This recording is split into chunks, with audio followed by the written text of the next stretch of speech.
Hi guys, welcome back to my channel. Momita Narzary channel आं दिनै बयखौ बरायहरनाय जाबाय। स' आं दिनै गोदान भिडिअ लानानै फैदों। नोंथांमोना भिडिअ इन्टारेस्टेड बा नायलांदो आंनि दिनैनि गोदान भिडिअखौ। आं दिनै बेसेबांबा गोबावनि उनाव दिनै आरो भिडिअ लानानै फैलायबाय नोंथांमोनजों।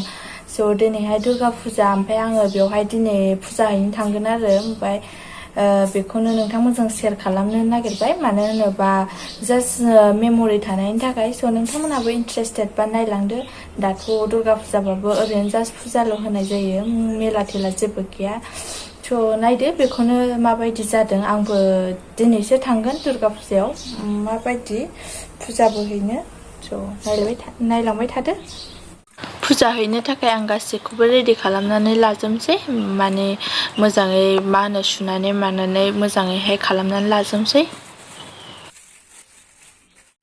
आंना फुजा हैनो थाखाय गासिबो रेडि जाजोब्बाय। दा जोङो थांनोसै, नायलांबाय थादो।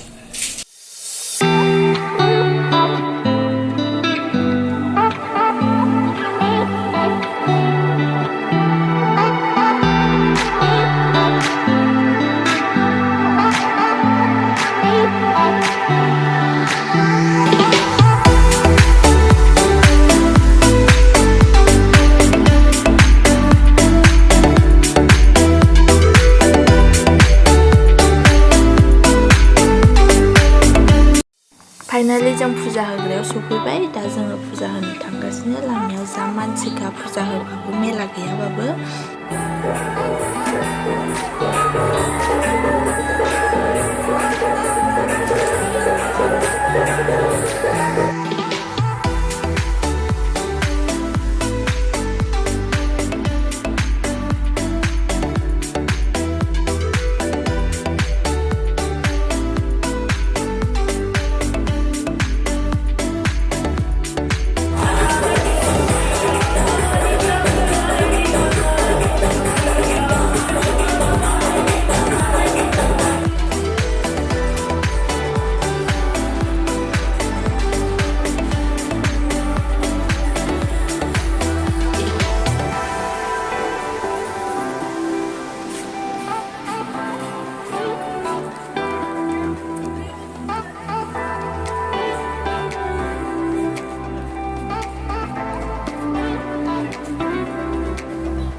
पुष्पन्जलिया जोब्बाय। दा जोङो पुष्पन्जलि होखांबाय नालाय, ओंखायनो जोङो गावबागाव बे दै सान्थि दोनोना, बेखौ लोंनानै ओमफ्राय दा गावबागाव बे आवाथि सावनायनि फोथाखौ गावबागाव फुननानै लानोसै आरो।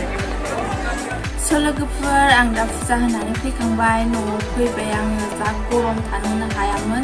स' ओंखायनो आं थाब फैबाय फुजा होनानै प्रसादखौ लाबोनोसै। स' नोंथांमोना भिडिअखौ नायनानै माबायदि मोन्दों, मोजां मोन्दों गाज्रि मोन्दों, प्लिज कमेन्टआव खोन्थाहरनो दाबाव। आरो मोजां मोनदोंब्ला अननानै प्लिज लाइक, शेयार आरो साबस्क्राइब खालामनो दाबाव। Thank you for watching. आंनि भिडिअखौ जोबजासिम नायनायनि थाखाय बयनिसिमबो गोजोननाय थाबाय। बाय बाय। आंखौ नेक्स्ट भिडिअआव लोगो